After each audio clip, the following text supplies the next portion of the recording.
7 is a number I like. There are numbers I don't like and I don't mess with, like 13, but we're not gonna talk about her.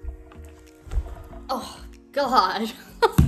That hurt my left. This is just gonna be a super casual video because I kind of just want to open up about part of myself that I do not share with the world and is truly just straight up in my mind. My name is Audrey Allen and I have OCD. OCD, if you didn't know, is obsessive, you'd think I'd know. It's obsessive compulsive disorder. That whole glamorous disorder. Is there a glamorous disorder? There's not. But thank you for being here. I don't know if you're here because of the OCD thing, but I have a lot of great things about me that have nothing to do with OCD.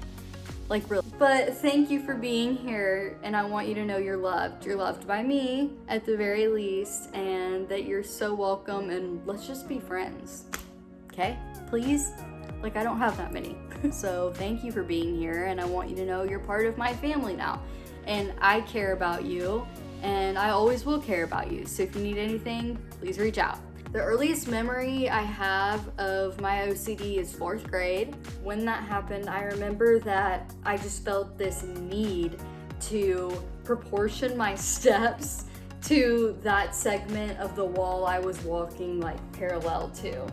So if there was a door here, I kind of made every door 2 steps. So if there was a double doorway, I knew I had to take 2 steps here and 2 steps here. And that was in 4th grade. All along this spiral hallway, and you know, the kids are running amok like all around the hall, and I was just staring at the wall, pacing my steps to the exact proportion of that part of the hallway. Now, OCD is a really overused expression. People use it to explain when they need something to be in order or they need something to be clean. They're like, sorry, I'm OCD.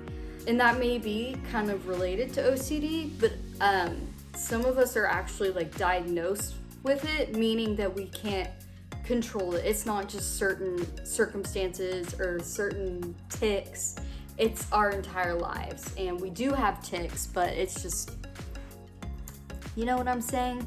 Obviously, I'm not a mental health professional, but I have had therapy and I have gone to a psychiatrist and been diagnosed, and I do take medication for it currently because it did debilitate my life for a while. There was a while where it would take me at least, and I'm talking bare minimum, it took me at least 30 minutes to leave my bedroom because I had to touch certain things in a certain order, and if I messed up, I had to start all over again, and it was just a nightmare. I'm not kidding you. On average, it probably took me an hour and 15 minutes to leave my bedroom.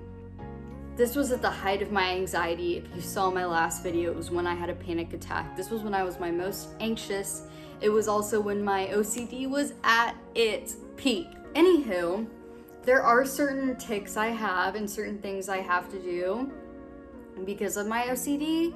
And if not, I get so much more anxiety and it starts building up in my head and I start feeling all this pressure, and it's something I can't even explain. It's just something that comes over me in my head that tells me that I have to do something, or all of this anxiety sets in and it truly feels like D-Day, it's game over. This is kind of just so, it's really private, just like opening up this part of me because it's only been in my head for my entire life. So I've never told anyone about it.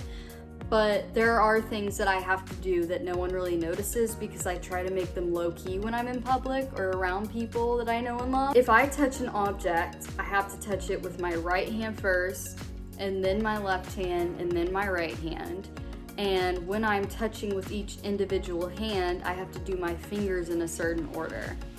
So say I'm touching this water bottle, I have to go 1, 2, 3, 4, 5, all my fingers. And then I have to go 1, 2, and end on my pointer finger. So that's 7. 7 is a number I like. There are numbers I don't like and I don't mess with, like 13, but we're not gonna talk about her. Then I have to do that same thing, 5 and 2 with my left hand, and then the same thing again with my right hand, and end with my pointer finger. Otherwise, I feel like something bad's gonna happen. Another thing is I don't turn in counterclockwise circles. I only turn in clockwise circles. Unless I've already turned in one clockwise circle, and then I have to even it out and do a counterclockwise if I need to turn again. And the pattern would repeat itself. When I do the sets with my hands, as in 5, 2, 5, 2, 5, 2, I count each hand as 1. And so every object I touch, I'm like 1, 2, 3. And then I'll have to do another object and be like 4, 5, 6. And I always have to end up counting up to like either 27 or, let me do the math, 57. It always has to end in a 7. 7 is like the number, if you notice my fingers, it's 5 and 2. If I microwave anything, I do it in sets of 3 and then 2 and then 1 and then 137 to add up to 737, which digits add up to 17. I don't know. Saying this out loud makes me feel even crazier. Proportional steps still applies today. I still have to do that. If I'm walking alongside a wall, every doorway is 2 steps. And when I'm walking on the cement, please excuse me, I pronounce that name with a country accent. I've been told what it sounds like. When I'm walking and there are sections on the sidewalk, I have to do either sets of 2 or 4. So when it's an awkward distance and it's about 3 steps, I have to take either more than the normal amount of steps, or I have to do less than and just kind of like leap. There's so many things. I just can't even. A lot of it is subconscious, like I'm so used to doing it that I just do it without really thinking about it and consciously processing, okay, this is what I'm doing. Car, I have to touch. When I get out of my car, I have to touch the passenger seat, bottom of it, the back of it, and the head of it, and then bottom, back, head, and then head again, and it's a set of 7. Again. And then I have to do my console, my gear shift, and my radio. Console, gear shift, radio, another set of 7. Then when I get out of my seat, it's, you know, same thing as the passenger side again, and it's another set of 7. And then, and then I have to touch the final step of each set again. So it's basically like head, console, head, console, head.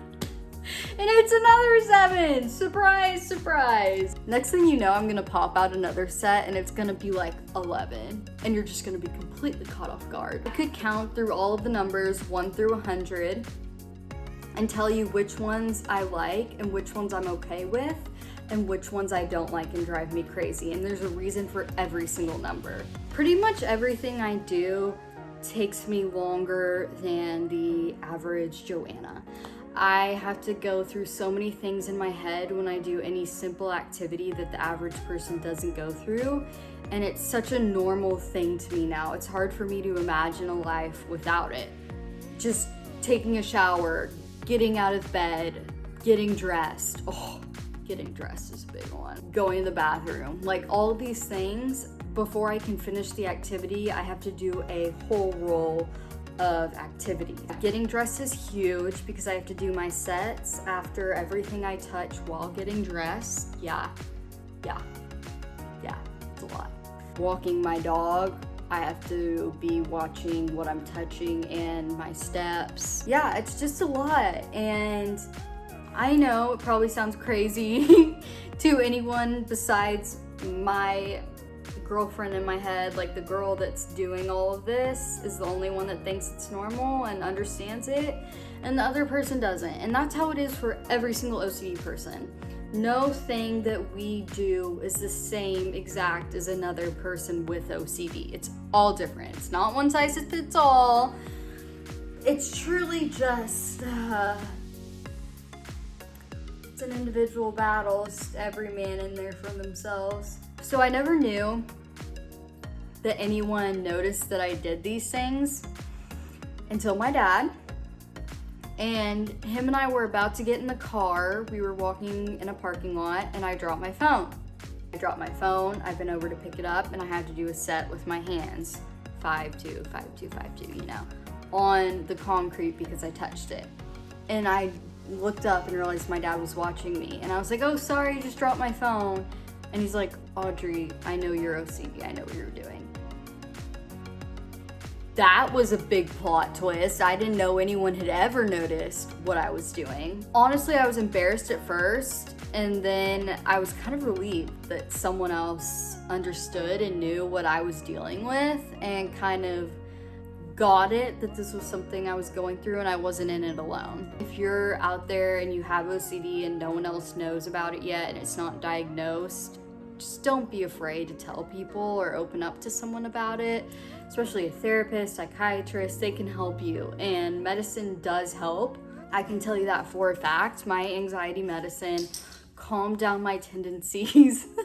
Believe it or not, what I'm describing to you is them calmed down a ton. Yeah, medicine did help me. It took down the routine from like leaving my room would take an hour and 15 minutes, like I said, to taking 5. And that's something I could not be more grateful for, and neither can my friends because I'm not as late anymore. And before you go around saying you're OCD just because you like things clean or because you like things in a certain order, it's much deeper and it's much more than that. Honey, I wish.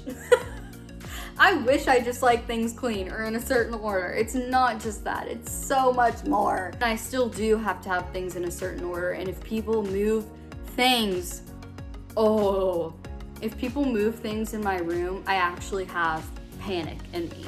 Like I start to feel so much anxiety and I just have to go and fix everything right then, or I cannot do another thing. Like I cannot be a functioning human being, a functioning Audrey, if that is the case. I'm so sorry. We're out of business right now until that gets fixed. All right, thank you so much for watching. If you don't think I'm crazy yet, you probably will within the next few videos, but please still subscribe. I really appreciate you staying this long and even clicking on me to begin with. Please subscribe if you would consider that. It would mean a lot to me because it's such a grind getting subscribers, especially when everyone dislikes your videos. But thank you for watching. I love you and you're so loved. So thank you for being here. Peace. Poncho, come here. Come say goodbye. Come say goodbye. Come say goodbye to everyone. Say bye, guys. Thank you for watching. Bye.